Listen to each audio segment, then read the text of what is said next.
चुके हैं और सर आपका भी स्वागत है। लेकिन सबसे पहले सत्यवीर जी, मैं आप ही के पास आना चाहता हूं क्योंकि अब तक तो कांग्रेस पार्टी आपको घेर रही थी, बेरोजगार संघ की ओर से तमाम तरह के सवाल खड़े किए जा रहे थे, यूकेडी भी सवाल खड़े कर रही है, लेकिन अब तो आप ही के नेता ये बात कर रहे हैं, ये सवाल उठा रहे हैं, जो सवाल हम पिछले कई दिनों से लगातार पूछ रहे हैं आप लोगों से कि भाई इतना सख्त कानून होने के बावजूद भी, इतना कड़ा कानून होने के बावजूद भी ये पेपर आउट कैसे हो गया, पेपर लीक कैसे हो गया। त्रिवेंद्र सिंह रावत पूछ रहे हैं कि भाई फिर फायदा क्या हुआ, इतना कड़ा कानून बनाने का फायदा क्या हुआ।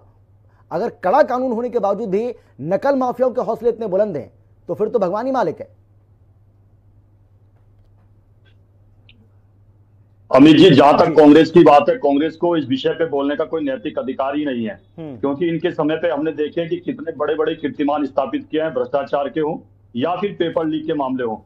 एक भी पेपर इनके समय पे बिना लीक हुए हुआ कोई पेपर नहीं हुआ।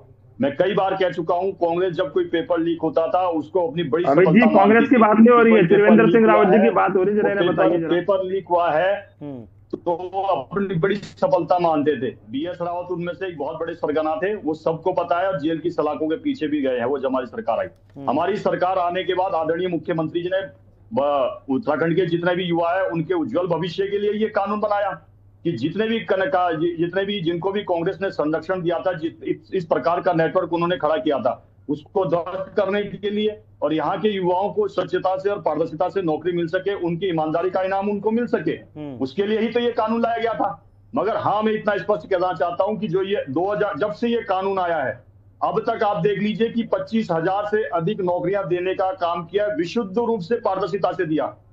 और इस एग्जाम से पहले मैं ये बता देना चाहता हूं कि ऐसी स्थिति थी कि उत्तराखंड में कोई भी छात्र जब एग्जाम देता था वो 3-3, 4-4 नौकरियां प्राप्त करता था और वो ये अपने आप भी असमंजस की स्थिति में रहता था कि मैं किस विभाग की सेवा में जाऊं या किस में नौकरी करूं। और जो कल का प्रकरण, जो एक प्रकरण सामने आया है, हमारी जांच एजेंसियां हो, चाहे पुलिस की जो 5 टीमें बनी हो या अन्य जो इसमें एजेंसीज लगी हुई, वो उसकी तह तक बड़ी गंभीरता से काम कर रही है। और अभी हमने जो यहाँ के डीजीपी है उनका बयान भी सामने आया है कि हम जो जांच की जो तह है उसके तक हम पहुंचने का पूरा प्रयास कर रहे हैं और पहुंचने वाले ही हैं, बहुत नजदीक है। और इसमें मैं एक और बात बड़ी गंभीरता के साथ कह देना चाहता हूँ कि जो लीक का मामला है, पेपर लीक नहीं हुआ ये अंदर से, क्योंकि एक ही सेंटर से ये जब पेपर के 35 मिनट हो चुका है उसके बाद आया है। और मैं इसमें कहना चाहता हूं, जो प्रोफेसर थी उनका नैतिक दायित्व तो बनता था और एक सरकारी नौकरी पे भी थी,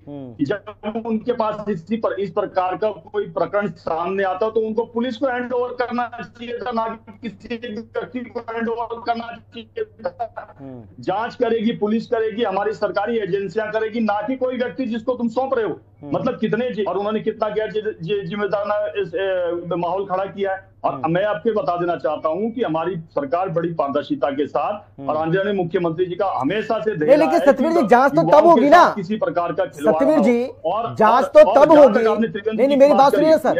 अमित जी, सर पिछले 2 मिनट से आप नॉन स्टॉप बोल रहे हैं सर, मैंने आपको बिल्कुल नहीं टोका, मैंने पूरा मौका दिया आपको बोलने का। मैं आपसे ये कह रहा हूं सर, भाई जांच तो तब होगी ना जब आप ये स्वीकार करने के लिए तैयार होंगे, आपकी सरकार, आपकी पुलिस, आयोग, कि भाई पेपर लीक हुआ है, पेपर आउट हुआ है। आप तो यही स्वीकार करने के लिए तैयार नहीं है। अभी भी आप कह रहे हैं कि पेपर लीक नहीं हुआ है, तो फिर इसको क्या नाम दे? मैं ये जानना चाह रहा हूं आपसे सर, इसको क्या कहें? क्या भाई जांच तो आप तभी करेंगे जब आप इस बात को स्वीकार कर लेंगे कि हाँ गलती हुई है, चूक हुई है, पेपर बाहर आया, पेपर लीक हुआ है। अब जब आपकी सरकार इस बात को मान ही नहीं रही है, फिर जांच किस बात की करेंगे? ना आयोग मान रहा है, ना आप मान रहे हैं, ना पुलिस मान रही है। जी अमित जी, पेपर लीक होने का मतलब है कि एग्जाम स्टार्ट होने से पहले पेपर अन्य जगह में मिल जाना, इसको लीक बोलते हैं। जब आधा घंटा हो चुका है उसके बाद 35 मिनट हो चुके हैं, उसके बाद इस प्रकार का सामने आ रहा। सर पेपर तो बाहर आया है ना सर, उसके चाहे 2 पन्ने आए, 3 पन्ने आए, उससे क्या फर्क पड़ता है? अगर ये भाई आया तो वही पेपर ना जिसकी परीक्षा चल रही थी, वो आया कैसे? समय ध्वस्त हो जाते। और रही बात कांग्रेस पार्टी की सर, भाई कांग्रेस पार्टी ने कुछ भी अपने समय पर गलत किया तो उसकी सजा वो भुगत रहे हैं ना सर। उनके समय में अगर नकल माफियाओं के हौसले बुलंद थे तो भाई वो बैठे ना, विपक्ष में बैठे नवीन जोशी जी, हुआ सत्ता में थोड़ी, इसी वजह से तो हैं। और आप इस कानून को यही कहकर लाए थे ना सर, आपने खूब ढोल पीटा था इस कानून का कि अब नकल माफिया जहमत नहीं उठा पाएंगे सर।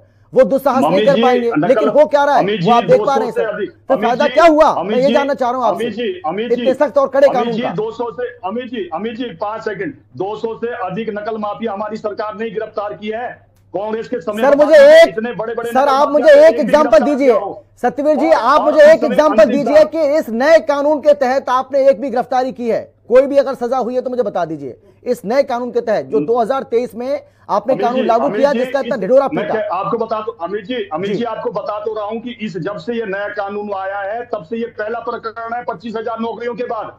अब जब ये सारे के सारे गिरफ्त में आएंगे तब उनके ऊपर ये कार्रवाई होगी। और मैं आपको बता दूं कि 200 से अधिक हमने नकल माफियाओं को गिरफ्तार किया है। कांग्रेस बता दे कि एक भी गिरफ्तार किया हो। और यही नहीं, हमने युवाओं के भविष्य के लिए चाहे स्किल इंडिया से लेके, कौशल इंडिया से लेके, मुद्रा योजना से लेके, स्टार्टअप इंडिया, ये किसके लिए किया है? सब युवाओं के लिए तो किया है कि उनका भविष्य उज्जवल हो सके। और ये युवा हमारे राज्य और देश की। चलिए ठीक है, मैं आता हूँ सत्यवीर जी, मैं लौटूंगा आपके ऊपर करारा तमाचा भी है सर। हाँ बोलिए सर, बोलिए आप बोलिए। अमित जी, जहां तक सिस्टम को दुरुस्त करने की बात है, उसी के लिए तो नकल विरोधी कानून लाया, उसी के लिए तो 200 से अधिक लोगों को जो नकल माफिया थे उनको गिरफ्त में लिया। यही नहीं, पहली बार हमारी सरकार गोवा तक या अन्य राज्यों तक जहां तक इनके नेटवर्क थे या जहां तक ये छुपे थे वहां तक हमारी सरकार गई। हमारी सरकार हर स्तर पर युवाओं को किस प्रकार से सुरक्षित और पारदर्शिता और सुचिता के साथ नौकरी मिल सके उसके लिए तो कार्य कर रही है। और किसके लिए कार्य कर रही है? यहाँ इतना बड़ा उत्तराखंड के अंदर ग्लोबल इन्वेस्टर समिट हुआ, लाखों के एम हुआ, वो धरातल पर उतरे, वो किसके लिए हो रहा है? ये मैंने आंकड़ा केवल और केवल आपको नकल विरोधी कानून के बाद इस एग्जाम से पहले दिया कि 25,000 लोग नौकरी में लगे। यही नहीं, जो हमने लाखों की तादाद में जो हमने जो नॉन गवर्नमेंट सेक्टर है उसमें जॉब देने का काम किया, हम इस तरह पर काम कर रहे हैं। आज जो राजनीतिक